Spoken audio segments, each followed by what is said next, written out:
같이 하나님 말씀 보시겠습니다. 하나님 말씀은 에스라 1장 3절 말씀 한 절 보겠습니다.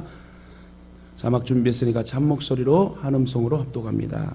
에스라 1장 3절 다 같이 시작.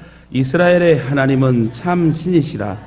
너희 중에 그의 백성된 자는 다 유다 예루살렘으로 올라가서 이스라엘의 하나님 여호와의 성전을 건축하라. 그는 예루살렘에 계신 하나님이시라. 아멘.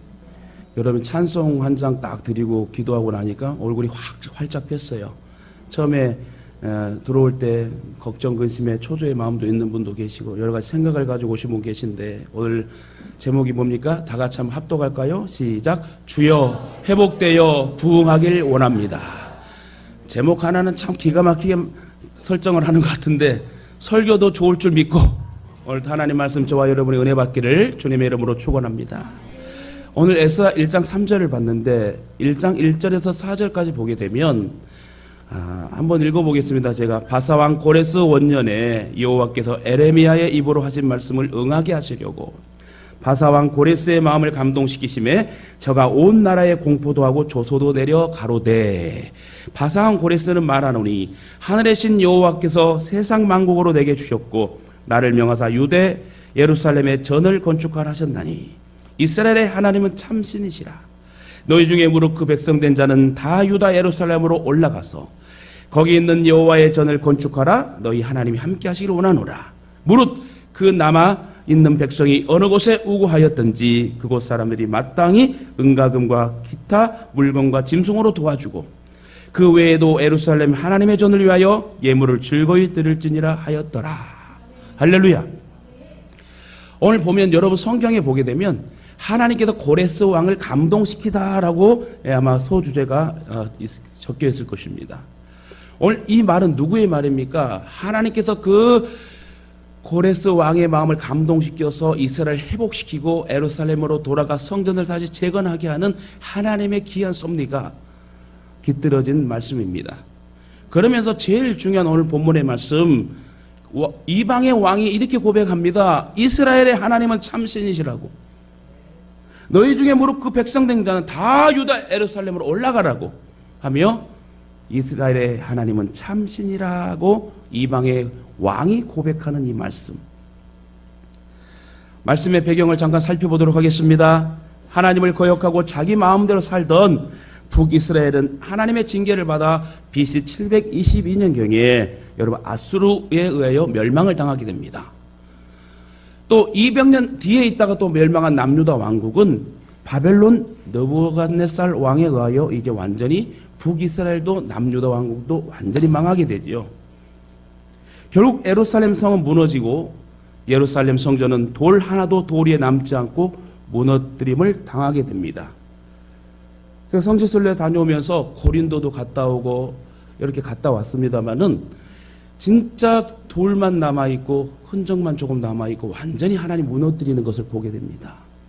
마찬가지로 바벨론에 끌려가고 아수르에 끌려가면서 북이스라엘과 남유다 왕국, 다시 말해 이스라엘의 이 통일 왕국이 둘로 쪼개지고 또 둘 다 다른 강대국에 의하여 지금 포로가 되어 끌려가는 상황 속에서 예루살렘 성전은 돌무더기 하나 남지 않는 그런 폐허된 상황이 되었다는 거예요.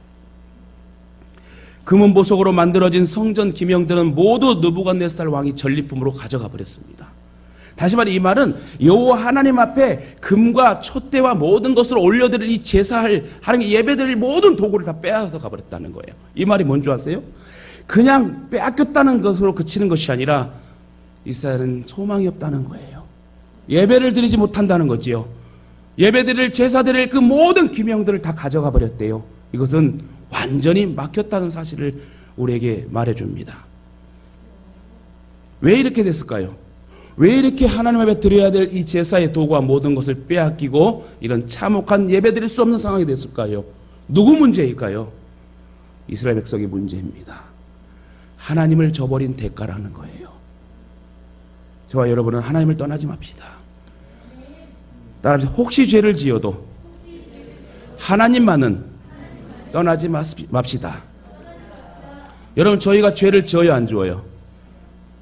왜 다른 분 말씀 안 하신 분은 나는 죄 안 짓고 살아라는 그런 마음 같은데 여러분, 저나 여러분 다 죄 짓고 삽니다.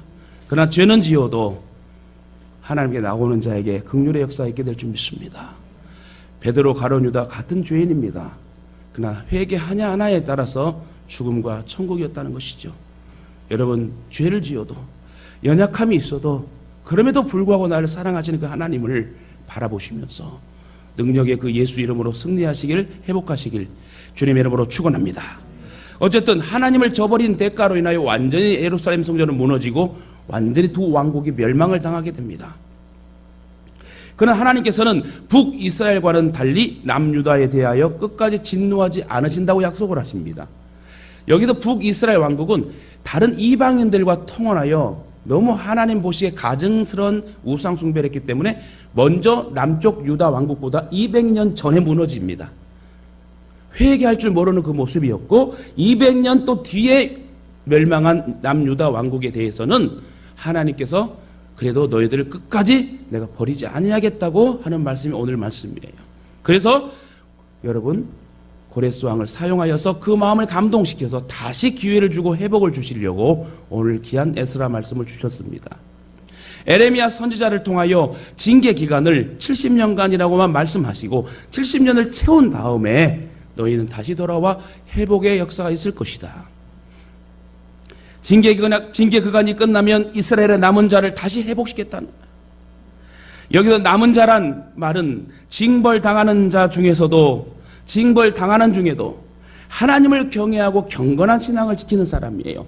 오늘 이 마지막 때를 사는 저와 여러분이 얼마나 경건한 자로 남은 자가 될 수 있을까요? 따라합시다. 이 마지막 시대에 남은 자가 될 것입니다. 그 남은 자란 뜻은 어떠한 어려움과 핍박이 와도 예수를 부인하지 않고 그 신앙 지키며 믿음으로 목숨 걸고 그 신앙을 지킬 수 있는 그 신앙을 남은 자라고 합니다. 그래서 이스라엘 백성들 바알 앞에, 우상 앞에 무릎 꿇지 않는 7,000명의 용사를 하나님 다시 쓰셨고, 이스라엘 백성들의 징계 기간이 거의 다 되었습니다. 이제 그 징계 기간이 다 끝나고 여러분 하나님의 그 역사가 이들을 어떻게 회복시켰습니까? 역사적 배경을 잠깐 또 살펴보면은 유다를 멸망시켰던 바벨론은 다시 말해 바사 페르시아라는 신흥 제국에 의하여 다시 멸망당하게 되고 고레스라는 바사왕이 다스리게 되었어요. 하나님께서는 바사왕 고레스의 마음을 크게 감동을 시켜가지고 있을 수 없는 일을 행하십니다. 여기서 하나님의 절대주권 영역에 대해서 설명합니다. 하나님은 마귀를 사용하시고 악을 사용하셔도 우리의 편이 되어 우리를 깨닫게 하신 하나님이시다는 거예요. 그러니까 우리가 말만 잘 듣잖아요. 바르게만 가잖아요. 내가 죄를 지어도 하나님만 바라보고 놓치지 않는다면 하나님 우리에게 귀한 은혜를 주시고 우리를 사용하신다는 것입니다. 분명히 예언합니다. 저는 예언이란 단어를 별로 안 좋아하지만 예언합니다.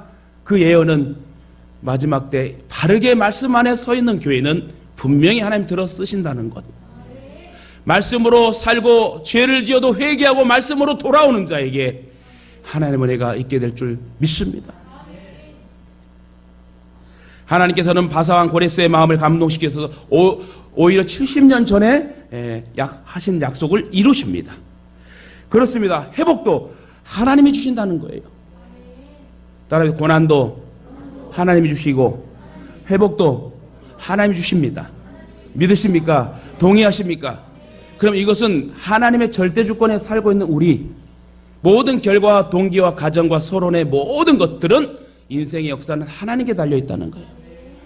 결국 예루살렘으로 돌아온 이스라엘 백성들은 2년의 준비를 통하여 BC 536년경에 다시 성전 건축을 시작하게 됩니다.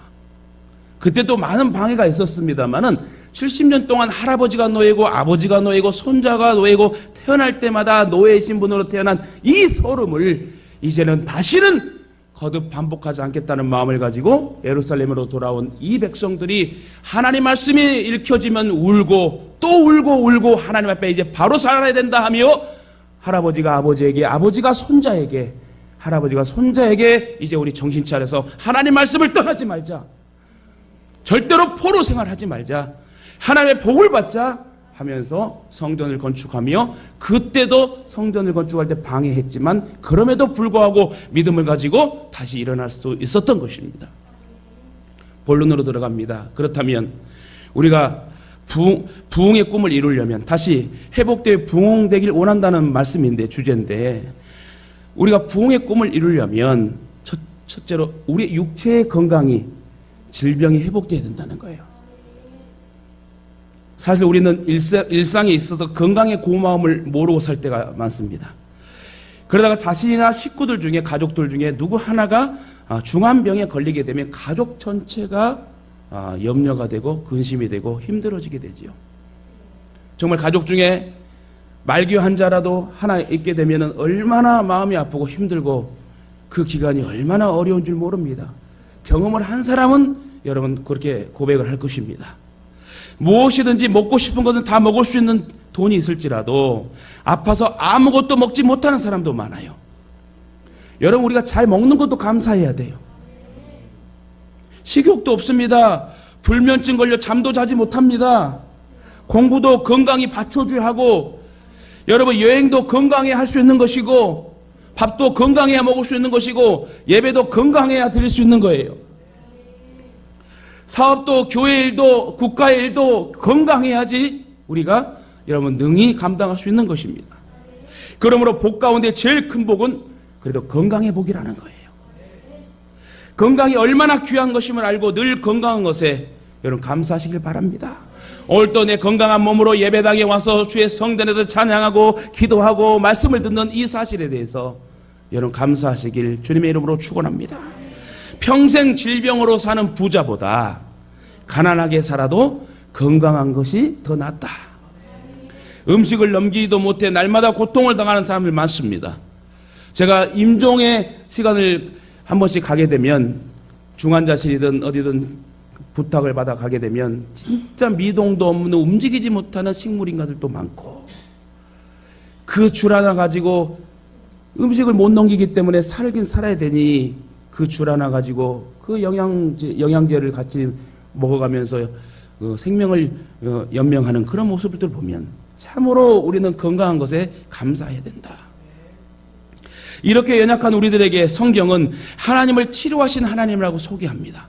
여호와 라파, 나는 너희를 치료하는 하나님이라. 누가 치료해줘요? 하나님이 치료해요. 약을 통해서 의사를 통해서도 인간의 의학과 과학적인 방법도 다 치료할 수 없다면 이는 누구를 의지해야 됩니까? 하나님을 의지해야 됩니다. 따라합시다. 고로 내 병은 하나님이 치료하십니다. 할렐루야. 여러분 저도 비염이 있었고 어려움의 질병도 많이 있었습니다. 두 콧구멍으로 숨도 안 나오며 자면서 꼴깍 갈 뻔한 적도 많이 있습니다.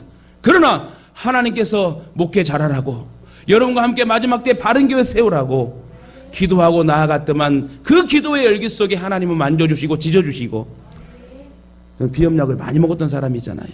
근데 여러분 비염약 저는 나눠주고 있습니다. 중요한 것은 여러분 하나님이 치료하신다는 거예요. 그래서 여러분 질병이 올 때 하나님 치료해 주세요. 만져주세요. 성령의 불로 지져주세요. 혹덩어리가 떠나가고 암덩어리가 떠나가고 내 오장육부가 주를 찬양할 수 있는 귀한 건강한 기능이 되도록 역사해 주라고. 그러면서 나사렛 예수의 존귀한 그 고상한 이름의 능력을 여러분 찾고 의지하고 부르진다면 하나님 분명히 순간 역사가 일어나게 될 줄 믿습니다. 사실 하나님께서는 우리를 창조하실 때 원래는 건강하게 지으셨습니다.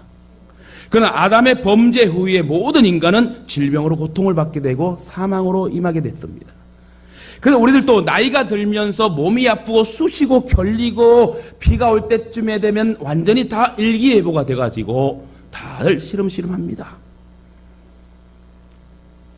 근데요 그렇게 몸이 아파도요 우리 성도들 특별히 우리 권사님들 막 찬송이 나오면 들썩들썩 하시면서 찬양하는 모습 보면 하나님 앞에 정말 귀한 은혜를 받은 것 같습니다.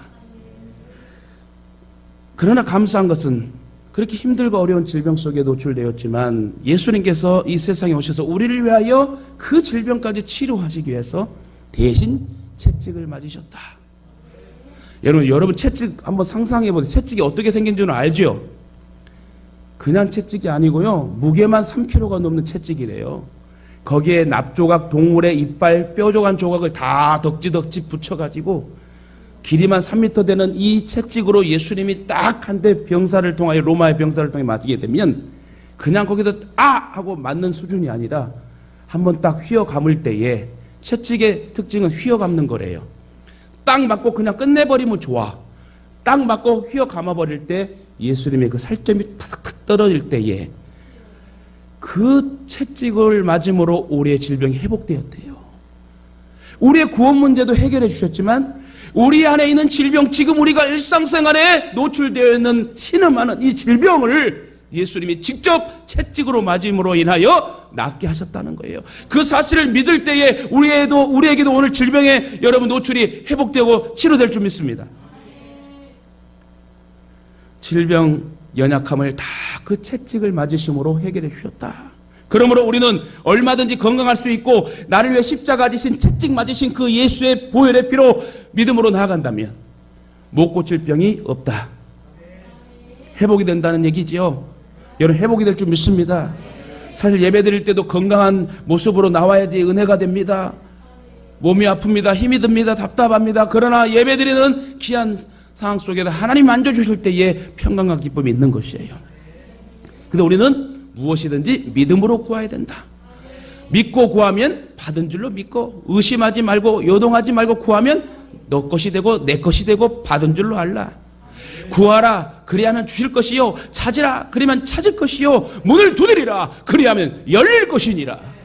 누가 구하게 하시고 누가 찾게 하고 누가 열리게 하십니까? 나를 구원하신 채찍 맞으신 예수님께서 함께 하시고 동행하시니 능히 감당하게 될 줄 믿습니다. 시편 39편 13절에 다윗은 이런 고백을 하였습니다. 주는 나를 용서하사 내가 떠나 없어지기 전에 나의 건강을 회복시켜 주옵소서. 얼마나 참 멋진 고백이에요. 내가 떠나 없어지기 전에 나에게 질병을 치료해 주세요. 또한 여러분, 소경 두 사람이 예수님께 고침받은 후에 예수님을 따라가 복음을 전하는 사람이 됩니다.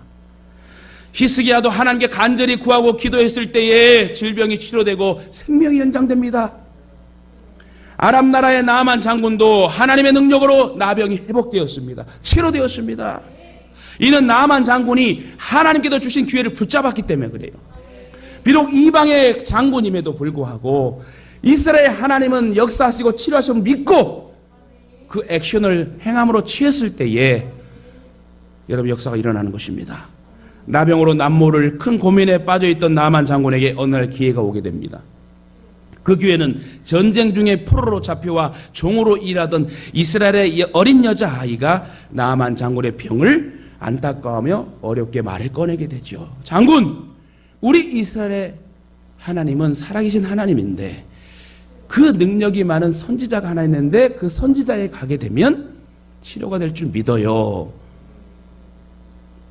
그 말을 들은 나만 장군은 보잘것없는 어린 여종의 포로의 말이었지만 무시하지 않고 귀담아 듣게 돼요. 저는 이것도요, 나만 장군이 그 포로로 끌려온 게지바이 시종 말을 듣고 인지하고 생각하게 하신 것은 하나님이다.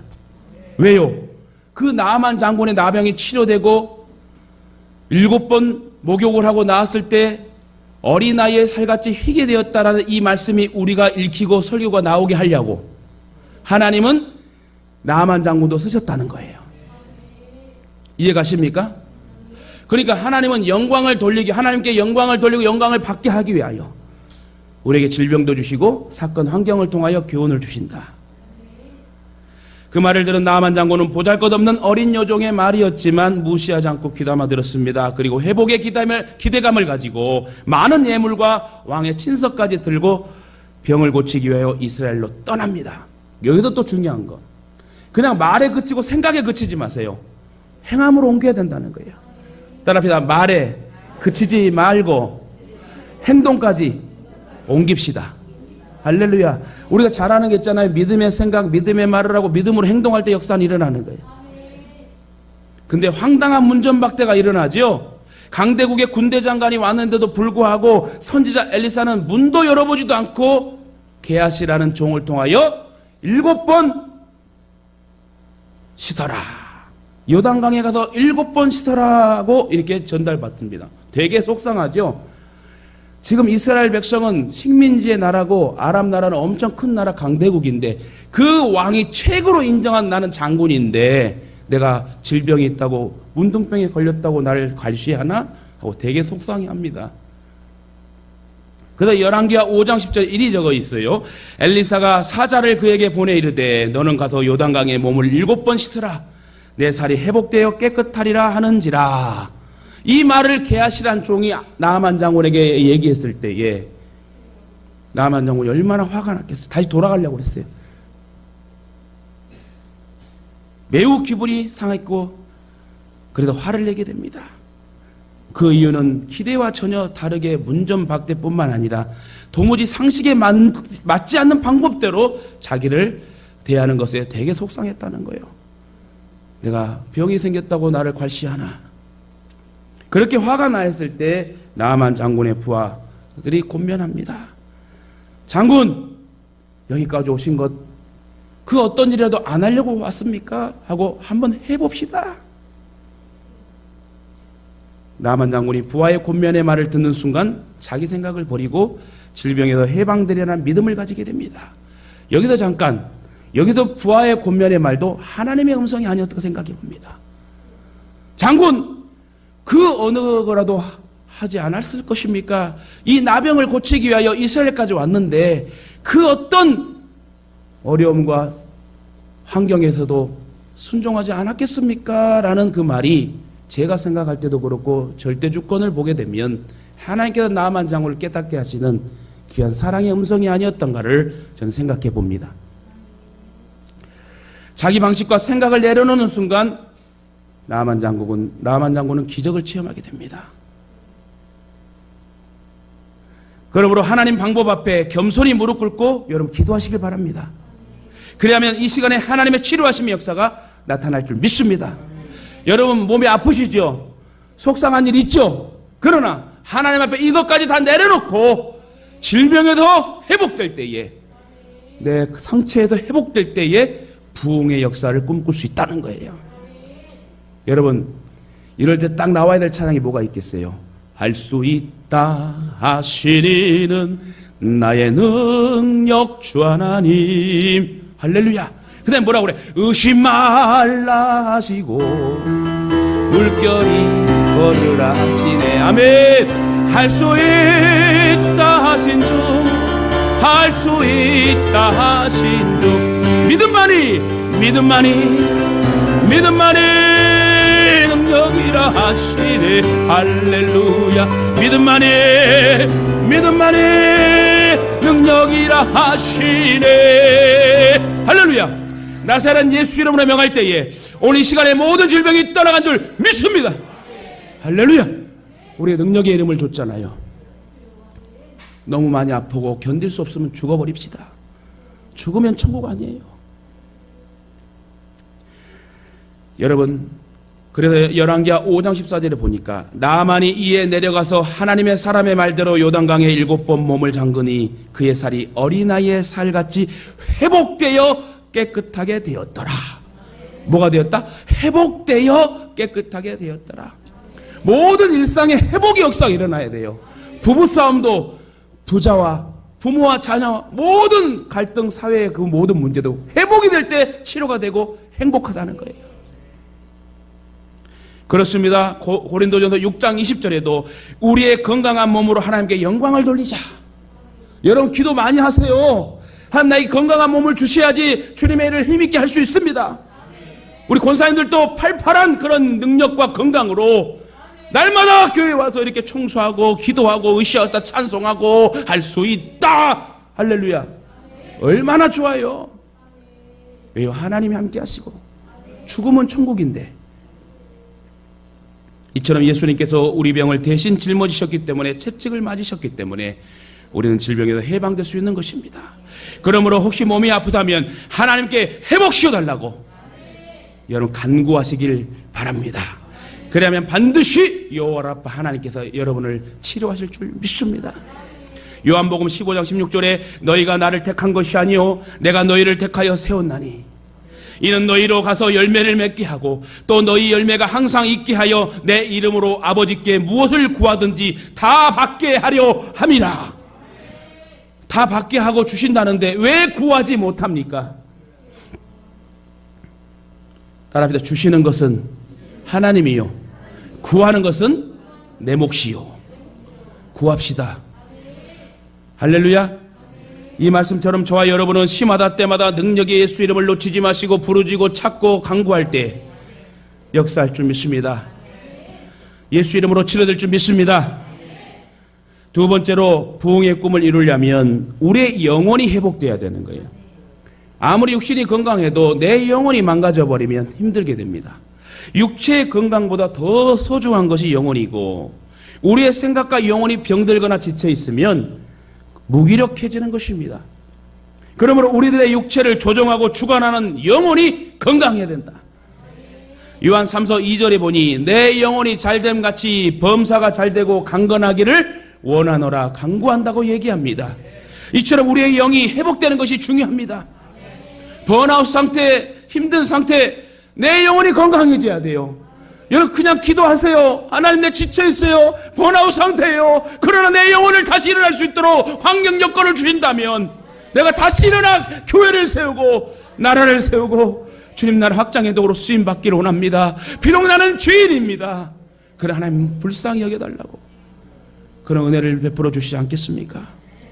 이처럼 우리의 영이 회복되는 것이 너무 중요합니다. 우리의 믿음이 회복되어야 됩니다. 우리의 첫사랑이 회복되어야 됩니다. 무엇보다 구원의 감격의 주님을 만나 크나큰 그 은혜의 사랑을 주신 것에 여러분 감사하고 회복되어야 된다는 것이에요. 저와 여러분은 구원받은 자예요. 이 말은 뭡니까? 천국 가는 하나님의 백성이라는 거예요. 저와 여러분의 영혼이 회복되어지기를 원하십니까? 그렇다면 방법이 있습니다. 우리 영혼이 회복되는 길은 오직 예수의 피예요. 무엇보다 구원의 즐거움과 평강의 기쁨이 회복되어야 된다. 저는 한 번씩 이렇게 기도를 해요. 하나님, 이 세상의 기쁨보다 하나님이 주신 평강이 저는 더 좋아요. 하나님 주신 평강을 한번 맛보게 되면 여러분 너무나 기쁘고 너무나 건강해지는 것을 체험하게 됩니다. 이 세상의 어떠한 기쁨은 오래가지 못하고 끝나게 됩니다. 그러나 하나님이 주신 함께하심에 동행하심의 평강과 기쁨은 영원하다는 것이에요. 그 평강을 구하시기 바랍니다. 세상의 기쁨을 구하지 말고 주님 주시는 평강의 기쁨을 구하자. 다윗은 시편 51편 12절에 이렇게 또한 고백했습니다. 주의 구원의 즐거움을 내게 회복시켜 주시고 뭐라고요? 주님이 주시는 이 구원의 즐거움을 내게 회복시켜 주시고 자원하는 심령을 주사 나를 붙들어 주소서. 그렇습니다. 하나님과의 관계, 즉 우리의 영혼과 생각이 회복되면 모든 것이 회복된다는 거예요. 아시다시피 하나님께서 우리에게 회복의 은혜를 주시려고 누구를 보내셨어요? 독생자 예수 그리스도를 보내셨습니다. 우리를 살리러 이 땅에 오신 예수님께서도 우리를 회복시키시려고 친히 십자가 위에서 보혈의 피를 흘리셨습니다. 그리고 지금도 우리를 위하여 친히 간구하심을 저와 여러분 믿으셔야 됩니다. 그러면 어떠한 영혼이든지 하나님께로 돌아올 때 회복의 역사가 일어나는 줄 믿읍시다. 특히 하나님 말씀에 순종할 때 회복의 역사가 일어나는 거예요. 또한 간절히 믿음으로 기도할 때 회복의 역사가 일어난다. 시편 60편 1절에 하나님이여 주께서 우리를 버려 흩으셨고 분노하셨사오나 지금 우리를 회복시키소서. 오늘은 시편 60편 1절 이 짧은 구절 잠깐 읽어드렸는데 하나님이여 하나님께서 우리를 버리셨사옵고 분노가 임했지만 지금은 내가 하나님 만나기를 원해요. 하나님 바라보기를 원하여 그래서 나를 회복의 영을 주옵소서. 그렇습니다. 우리는 연약하고 부족합니다. 하루하루 많은 실수를 하고 삽니다. 세상과 타협하게 되고 내 입술이 부정해지고 오늘 기도자의 기도처럼 내 양심을 팔아먹으면서 하나님을 보지 못하고 세상 것으로 어떻게 해결하려고 하는 그 연약성이 우리들이란 겁니다. 그러므로 오늘 말씀의 제목처럼 이 시간 주여 회복되어 부흥하길 원합니다. 우리 한번 여러분 좀 성우처럼, 아나운서처럼 한번 그 영화의 그 주연처럼 한번 여러분 감정을 한번 실어서 한번 따라해 봅시다. 주여. 아유, 그냥 죽여 그러지 말고 그냥 좀 감정을 좀 실어. 연기들 참 못해 나 닮아서 그냥. 다시 합시다. 주여. 주여. 내가. 그렇지, 잘하셨어요. 그렇게 하시는 거예요. 장군처럼 해야지. 내가. 여러분 보세요. 주여. 내가. 그러면 하나님 못 들으셔. 아닙니다. 듣고 계시겠죠. 한번 담대하게 한번 해봅시다. 주여. 내가 회복되기를 원합니다. 할렐루야. 분명히 하나님 들으시고 여러분 모든 처지 환경을 역사하여 회복시켜준 줄 믿습니다. 그러므로 오늘 말씀의 제목처럼 이 시간 주여 회복되어 부흥하기를 원합니다 라고 날마다 고백하고 외치고 나아간다면 하나님의 여러분과 함께 하시고 역사를 아름답게 써가게 될 줄 믿습니다. 마지막으로 부흥의 꿈을 이루려면 예배가 회복되어야 된다는 거예요. 하나님께 기도할 때가 예배가 회복되어지는 시기입니다. 여러분 얼마나 기도를 하고 사십니까? 욥기 42장 10절에 보니 욥이 그의 친구들을 위하여 기도할 때 여호와께서 욥의 공경을 돌이키시고 여호와께서 욥에게 이전 모든 소유보다 갑절이나 주신지라. 잘 들으세요. 여기도 주목할 점이 있는데 욥이 친구들을 위해 기도했는데 오히려 하나님이 욥의 공경을 들어주었어요. 욥이 고난을 당할 때 세 친구가 와가지고 비난을 합니다. 네가 하나님 말씀대로 살지 못하니까 이런 고난이 오는 것이야. 욥은 하나님을 원망하지 않고 찬양하며 오히려 그 친구들을 위해 기도했어요. 근데 그 친구들은 성경에 기록되지 않고 그 후의 사건이 어떻게? 그렇게 친구들을 위해 기도한 그 욥의 사정을 알고 이전보다 갑절의 복을 주었다고 성경은 기록합니다. 즉 욥은 자신을 회복시켜달라고 기도하지 않았어요. 오히려 욥의 처지를 비평하는 친구들을 위해 기도했어요. 그런데 하나님께서는 모든 것을 회복해 주셨다는 점이 주목할 점이라는 거예요. 이처럼 내가 나를 위해 기도하면 그것은 내 것으로 끝나고 맙니다. 항상 기도할 때 남을 먼저 기도하고 하나님 나라 확장을 위해 기도하세요. 여러분 부모님을 위해 기도하고 여러분 자녀를 먼저 기도하고 아직도 예수 믿지 못한 구원받지 못하는 그 상황과 처지를 불쌍히 여기며 먼저 기도하고 그 다음에 마지막에 나를 위해 기도해야 돼. 이웃을 위해 기도하면 그에게 응답이 임하고 나에게도 축복의 환경이 갑절로 온다는 사실을 기억하시면서 이 말은 한마디로 전도하라는 거예요. 전도할 때 나에게 그 복이 온다는 거예요. 그렇습니다. 우리 신앙인들은 남을 불쌍히 여기는 긍휼의 마음이 있어야 됩니다. 여러분 자식된 여러분이 하나님을 사랑하고 그 귀한 천국을 같이 들어가기 위하여 부모님을 위해 얼마나 기도하겠습니까?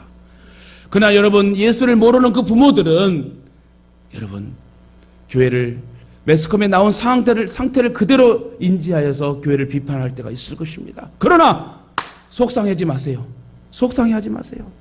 때가 되어 하나님이 깨닫게 하신다는 겁니다. 손해를 보는 것 같아도 주님을 위하여 내려놓을 때 여러분 갑절의 복을 받고 기도의 응답이 되고 모든 것이 회복되는 역사가 일어날 줄 믿습니다. 사랑하는 우리 예동가족 여러분, 진실한 예배를 회복합시다. 통회하며 자복하는 예배를 회복합시다. 하나님의 얼굴을 구하는 예배를 회복합시다. 하나님과의 관계를 회복합시다. 그리고 모이기를 힘쓰십시다. 기도에 힘쓰십시다. 하나님의 일에 열정을 취합시다. 제대로 헌신합시다. 온전히 믿음으로 나아갑시다. 하나님의 때가 되면 반드시 좋은 열매로 우리에게 선물로 안겨다 주실 것입니다. 시편 122편 6절에도 예루살렘을 위하여 평안을 구하라. 예루살렘을 사랑하는 자는 형통하리로다. 교회를 사랑하는 자, 하나님을 사랑하는 자는 어떻게 된다고요? 형통하대요. 위의 말씀처럼 다윗이 예루살렘의 평안을 구하라고 했어요. 그 이유는 가장 먼저는 예루살렘이 평안해야 언제든지 예루살렘에 올라가 하나님께 예배할 수 있기 때문에요. 교회가 평안해야 그 교회의 성전에서 기도할 수 있다는 거예요. 다시 말해 집이 있으면 뭐합니까? 차가 있으면 뭐합니까? 교회가 먼저 있어야 된다는 거예요. 생수의 복은 이 귀한 지성소에서 말씀의 이 언약궤에서 흘러간다는 것을 아시고 이 귀한 성전에서 언약궤에서 흘러가는 이 말씀을 듣기 원한다면 교회를 사랑하시길 바랍니다. 예루살렘은 평화의 도시라고 생각하고 불리워졌습니다. 그래도 평안을 히브리어로 뭐라고 그래요? 샬롬. 우리 구약 교수님들 이스라엘 갔다 오신 분들 이런 얘기해. 택시를 타게 되면 모든 택시와 관공서 뭐 이런 분들 인사가 샬롬이래요. 샬롬. 다 같이 저와 여러분이 가서 그 샬롬 소리를 듣는 날이 오게 될 줄 믿습니다. 예루살렘에 올라간다는 것은 곧 하나님께서 주시는 하늘의 평화를 맛본다는 거예요. 이 말은 여러분이 성전에 왔을 때에 하나님이 주신 평화를 맛보게 된다. 오늘의 교회가 바로 그런 곳이 돼야 되고 우리 예동의 성전이 그런 평화가 깃든 곳이 돼야 될 줄 믿습니다. 교회는 평화가 깃들인 곳이요 세상에도 힘들고 지친 영혼들이 이곳에 모여 위로받고 회복되어지는 곳이 교회입니다.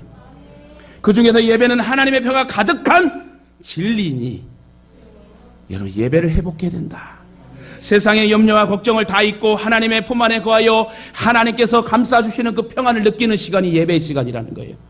그래서 사람은요 하나님의 자녀이고 영적인 하나님의 생명체이기 때문에 예배드리지 못하면 멘붕이 오고 내 생각과 마음이 딴 데로 가게 됩니다. 그리고 마귀가 틈타버리는 거예요. 그러나 내가 힘들게 죄를 짓고 연약해도 예배를 붙들고 하나님 앞에 나아가려고 한다면 하나님 진정 예배자로 승리자로 우리에게 기회를 주시고 회복시켜준다는 사실을 여러분 기억하시길 바랍니다. 즉 세상에 줄 수 없는 하늘의 평안을 맛보며 다시금 세상을 살아갈 용기를 얻는 시간이 바로 예배의 시간이라는 거예요. 세상은 우리에게 불안한 마음과 강요를 통해 스트레스를 주지만 하나님의 품은 우리에게 참된 안식과 평안을 줍니다. 그것을 얻는 시간이 무엇을 평안을 얻는 것이 쉼을 얻는 시간이 예배 시간이다. 참된 쉼터이신 예수님의 품에는 쉼이 있고 평강이 있습니다. 사실 그러한 은혜를 누리는 시간이 바로 예배의 시간이니 여러분 예배를 사모하시길 바라고 특히 예배가 회복될 때 현실과 환경도 회복되어진대요. 하나님께는 얼마든지 환경을 변화시키시며 회복을 시키신 하나님이십니다. 죽은 자도 살리시고 이 모든 만물의 주인이시고 우리를 구원하여 주시고 모든 결정권이 하나님께 있다면 여러분 우리의 일상의 환경을 몰라 하실까요? 그러므로 우리의 현실과 삶의 환경에서 가정과 사업 환경에 회복되고 교회적으로도 나라적으로도 회복의 역사가 일어나려면 먼저 예배가 회복되어야 된다는 거예요. 리바이벌, 내 마음속에 부흥의 꿈이 막 꿈틀거려야 된다는 거예요. 여러분 겨울에 그 단단한 추위의 얼음 속에 모든 생명체는 말라 가지 열매가 다 떨어지고 잎사귀가 떨어집니다. 그러나 봄이 되면 이상하게 그 봄의 기운, 땅의 기운이 따뜻해지면서 새싹 하나가 막 꿈틀거리면서 막 나오려고 하는 거죠. 이러한 것처럼 우리의 마음속에 다시 여러분 성령의 봄이 와야 되고 성령의 바람이 불어서 다시 여러분의 마음속에 리바이벌, 부흥의 역사가 막 일어나기 원한다면 예배가 회복되어야 된다는 거예요.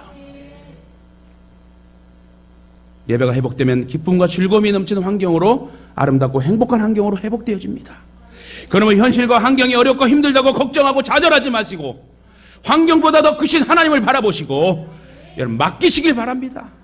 아울러 환경과 현실을 다스리시고 회복시키는 하나님께 믿음으로 기도하는 저와 여러분 되시길 주님의 이름으로 축원합니다. 말씀을 맺겠습니다. 사실 이스라엘 백성들은 하나님만 바라봐야 돼요. 그리고 회개하고 하나님께로 가야 했어요. 그러나 그들은 하나님을 바라보지 않았어요. 죄를 지어도 양심을 팔고 하나님을 바라보지 않았어요. 오직 그들은 하나님을 보지 못하고 그 당시에 강대국을 바라봅니다. 꼭두각시로 삽니다.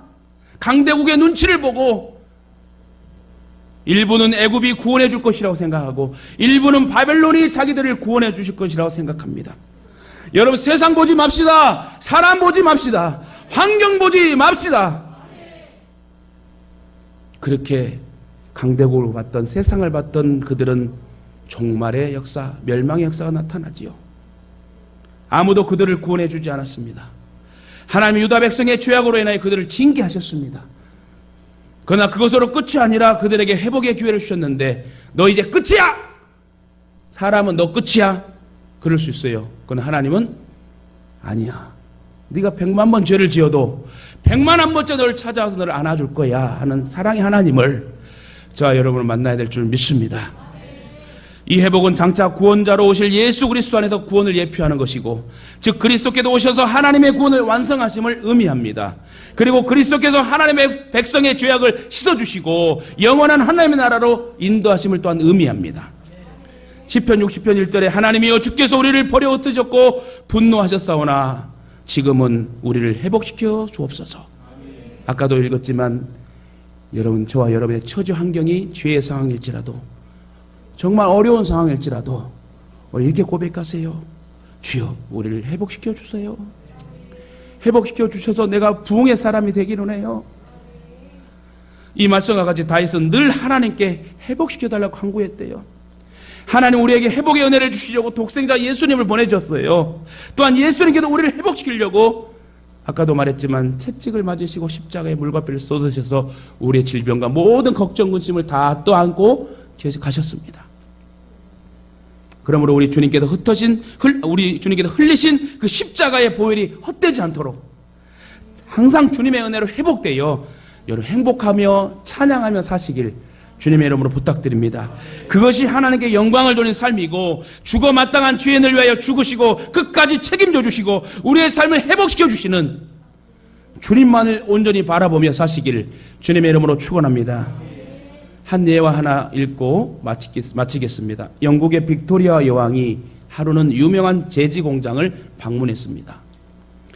여왕은 공장 안을 시찰하다가 휴지와 걸레 같은 너저분한 것들이 산더미처럼 쌓여있는 방을 보고 놀라서 이것이 무엇이냐고 물어봤습니다.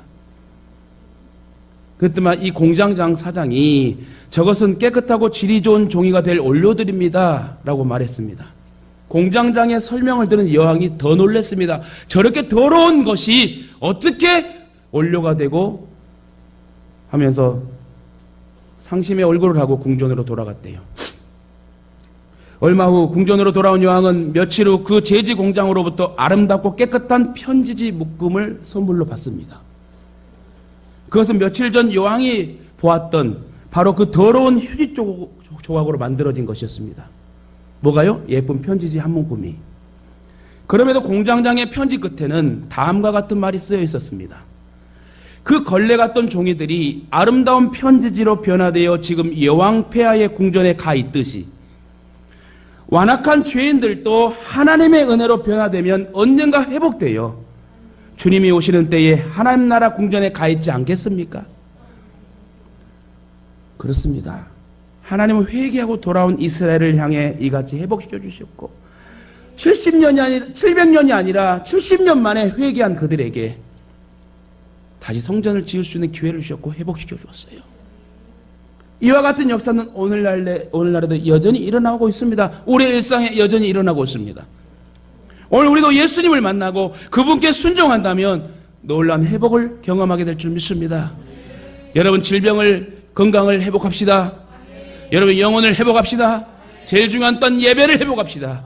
그래야 할 때 저와 여러분의 마음속에 우리 교회 안에 모든 세계 5대 양육대회에 다시 리바이벌 부흥의 역사가 일어나게 될 줄 믿습니다. 우리가 예상치 못한 시련과 절망을 경험할 때에 믿음의 주여 온전케 하신 예수님 온전히 바라보면서 주여 나를 회복되게 하여 부흥하게 하여 주옵소서. 오늘 제목을 꼭 말씀을 기억하시면서 힘들고 어려울 때 주여 회복하여 부흥하기를 원합니다. 믿음으로 사시길 주님의 이름으로 부탁드립니다.